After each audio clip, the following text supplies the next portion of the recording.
The war room fell silent when the transmission ended. Admiral Chun stood motionless, her eyes fixed on the holographic display that showed the positions of 7 alien fleets surrounding the Sol system. The Galactic Concordance had finally united against humanity. After 300 years of expansion, the young species had pushed too far, claimed too much, and now faced the consequences of its ambition. Commander Torres approached her station quietly. The younger officer had served under Chen for 12 years, but she had never seen the Admiral look so calm in the face of certain destruction. 7 species had joined forces. The crystalline Vetheri from the Outer Rim, the insectoid Krix, who controlled the mineral-rich asteroid belts, the ancient Milani with their biological ships that could regenerate in hours, the mechanical constructors who built vessels from harvested planets, the telepathic Sindari who could coordinate attacks without communication delays, the massive Gorath whose warships dwarfed even the largest human dreadnoughts, and finally, the calculating Nexari who had organized this unprecedented alliance. Together, they commanded over 40,000 warships. The Terran Imperial fleet numbered just under 8,000 vessels. The mathematics of war offered no comfort. No strategy could overcome such numbers. No weapon could balance such scales. Yet Admiral Chun smiled. The Nexari ambassador had delivered the ultimatum personally. Humanity would surrender all territory beyond the Sol system. They would dismantle their military infrastructure. They would submit to Concordance oversight for the next 1,000 years. Failure to comply would result in complete extinction. The ambassador had seemed pleased with himself, confident in the overwhelming force assembled behind his words. Chun had listened patiently. Then she had done something that confused every intelligence officer in the Concordance. She had laughed. Not the nervous laughter of fear, but genuine amusement that echoed through the chamber. The first cracks appeared within hours of her response. The Vetheri commander received word that human raiders had struck 3 of their crystal mining operations. The attacks were small, precise, and devastating to morale rather than infrastructure. More importantly, they revealed something troubling. The Krix had shared Vetheri patrol schedules with humans. There was no other explanation for how the raiders had avoided detection. The Krix denied everything, of course. But the seed of doubt had been planted. The Vetheri began repositioning their ships, pulling back from the unified formation to protect their own interests. The Concordance commanders demanded they return to position. The Vetheri refused. Meanwhile, the Milani discovered that their biological ships were developing an unusual condition. A virus had somehow infected their living vessels, causing their regenerative abilities to malfunction. The ships would heal, but they would heal wrong. Limbs growing where engines should be. Sensory organs replacing weapons arrays. The Milani knew human bioweapons were advanced, but this level of infiltration suggested inside help. Their suspicion fell on the constructors, whose mechanical nature would make them immune to such infections and who had always coveted Milani biotechnology. The constructors protested their innocence with cold logic. They pointed out that the virus could only have been introduced during the joint military exercises held 6 months ago, exercises that the Sindari had organized. Exercises where Sindari telepaths had moved freely among all fleets, their mental abilities making them impossible to search or question. The Sindari were outraged. They turned their telepathic network inward, searching for traitors among their own kind. What they found was worse. Several low-ranking Sindari officers had been receiving payments from Gorath merchants.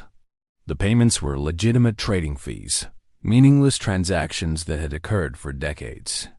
But in the current atmosphere of suspicion, they looked like evidence of a conspiracy. The Gorath responded with characteristic directness. They withdrew their forces entirely, declaring that they would not fight alongside species who questioned their honor. Their departure removed nearly 8,000 ships from the Concordance fleet. More importantly, it removed the only vessels capable of challenging human dreadnoughts in direct combat. Admiral Chun watched the chaos unfold from her command center aboard the Tis Eternal. Her staff worked continuously, feeding carefully crafted information to agents scattered throughout concordant space. Every piece of disinformation was designed to exploit existing tensions. Every rumor built upon historical grievances. Every false flag operation targeted old wounds that had never fully healed. The Nexari tried desperately to hold their alliance together. They called emergency meetings. They offered concessions. They threatened consequences for desertion. But the Nexari had made a critical error in their calculations. They had assumed that the other species shared their commitment to the alliance. They had forgotten that the concordance was built on convenience, not conviction. 3 weeks into the standoff, the first shots were fired. Not at human ships, but between Vethry and Crick's forces who had been maneuvering around each other with increasing hostility. The engagement lasted only minutes, but it shattered any remaining hope of unified action. The Vethry declared they were withdrawing from the concordance entirely.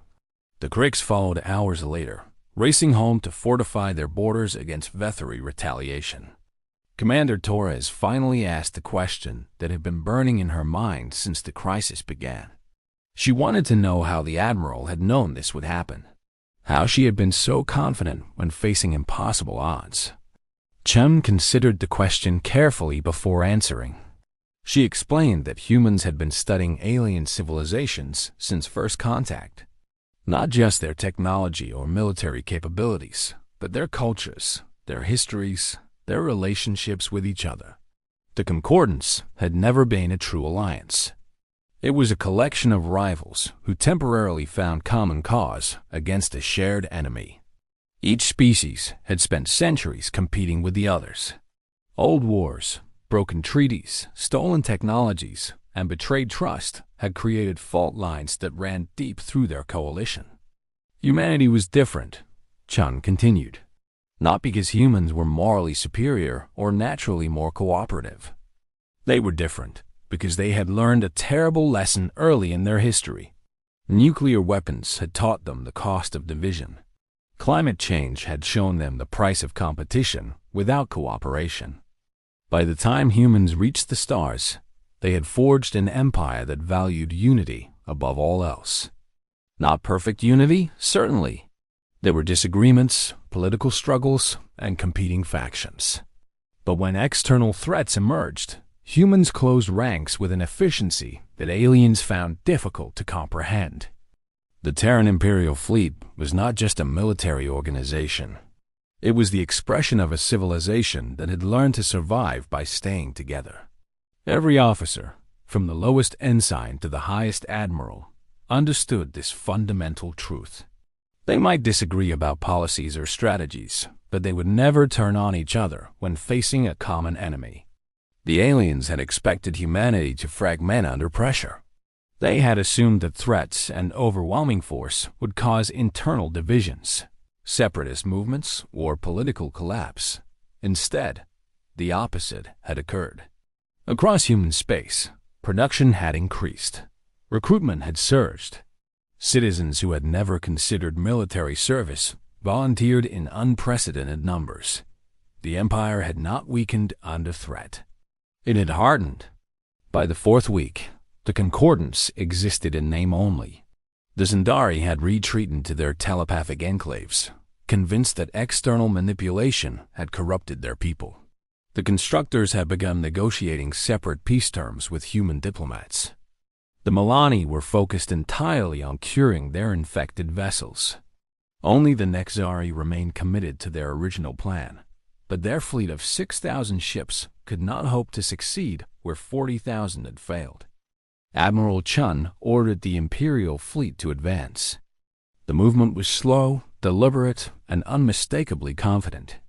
8,000 human warships spread across the Sol system perimeter in perfect formation. They did not rush toward battle. They did not attempt to exploit the chaos in concordance ranks. They simply demonstrated that they were ready, united, unbroken. The Nexari commander sent a final message. He demanded to know what humans wanted, what terms they would accept to end this crisis. His tone had changed completely from the arrogant ultimatum delivered weeks ago.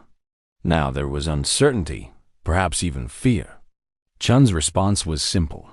Humanity wanted what it had always wanted: the right to exist, the right to expand, the right to determine its own future without interference from species who viewed them as lesser beings. The Concordance had tried to cage humanity, and that cage had proven to be made of nothing stronger than mutual convenience. The Nextari withdrew without another word.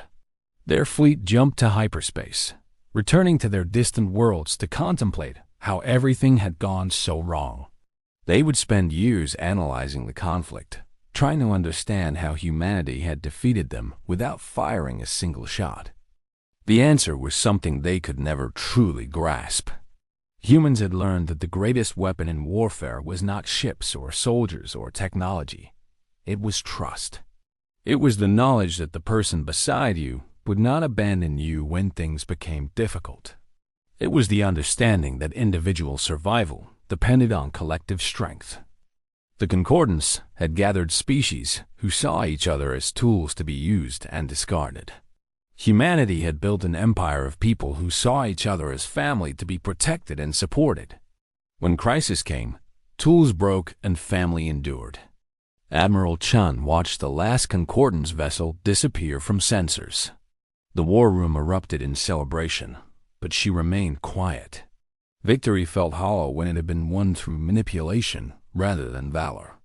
Yet she understood that this was the only path that would have led to human survival. Direct confrontation would have meant extinction. Commander Torres noticed the Admiral's contemplative mood. She asked if something was wrong. Chun shook her head slowly. Nothing was wrong. But she knew that this victory would change how other species viewed humanity. They would no longer be seen as aggressive newcomers who could be intimidated. They would be seen as something far more dangerous. Survivors who understood the weaknesses in their enemies better than those enemies understood themselves. The galaxy would never unite against humanity again. Not because they feared human weapons, but because they feared what humans knew about them. Every alliance would wonder if human agents had infiltrated their ranks. Every coalition would question whether their members were truly committed. The shadow of doubt that humanity had cast over the Concordance would spread to every corner of known space. This was humanity's true victory. Not the survival of their empire, but the creation of a reputation that would protect them for generations. They had proven that the Imperial fleet did not need to be the largest or the most advanced. It only needed to be the most unified. And that unity, forged through centuries of struggle and sacrifice, was something that no alien alliance could ever replicate. The stars belonged to those who stayed together.